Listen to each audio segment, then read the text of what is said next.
വാർത്തകളിലേക്ക്. സംസ്ഥാനത്തെ ഉയർന്ന താപനില കണക്കിലെടുത്ത് ജോലി സമയം പുനഃക്രമീകരിച്ചിരിക്കുകയാണ് ലേബർ കമ്മീഷൻ. തൊഴിലാളികൾക്ക് ഉച്ചയ്ക്ക് 12 മണി മുതൽ 3 മണി വരെ വിശ്രമം നൽകാൻ നിർദ്ദേശം നൽകിയിരിക്കുന്നു ലേബർ കമ്മീഷൻ.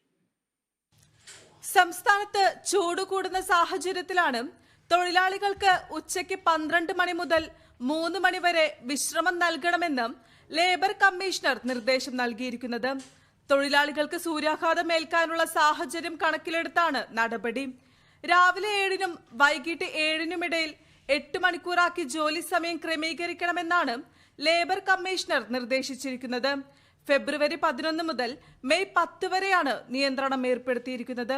റോഡ് നിർമ്മാണ ജോലിക്കാർക്കിടയിലും നിർമ്മാണ മേഖലയിലും കർശനമായി നിയന്ത്രണം ഏർപ്പെടുത്താനാണ് നിർദ്ദേശം.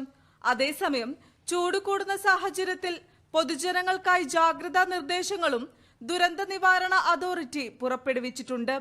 പകൽ 11 മണി മുതൽ 3 മണി വരെയുള്ള സമയത്ത് നേരിട്ട് ശരീരത്തിൽ കൂടുതൽ സമയം തുടർച്ചയായി സൂര്യപ്രകാശം ഏൽക്കുന്നത് ഒഴിവാക്കണം. പഴങ്ങളും പച്ചക്കറികളും ധാരാളമായി കഴിക്കണം. ചൂടധികരിക്കുന്ന സാഹചര്യത്തിൽ കാട്ടുതീ വ്യാപിക്കാനുള്ള സാധ്യതയുള്ളതിനാൽ വനമേഖലയോട് ചേർന്ന് താമസിക്കുന്നവരും വിനോദസഞ്ചാരികളും പ്രത്യേകം ജാഗ്രത പാലിക്കണമെന്നും നിർദ്ദേശമുണ്ട്. Kerala vision news, Thiruvananthapuram.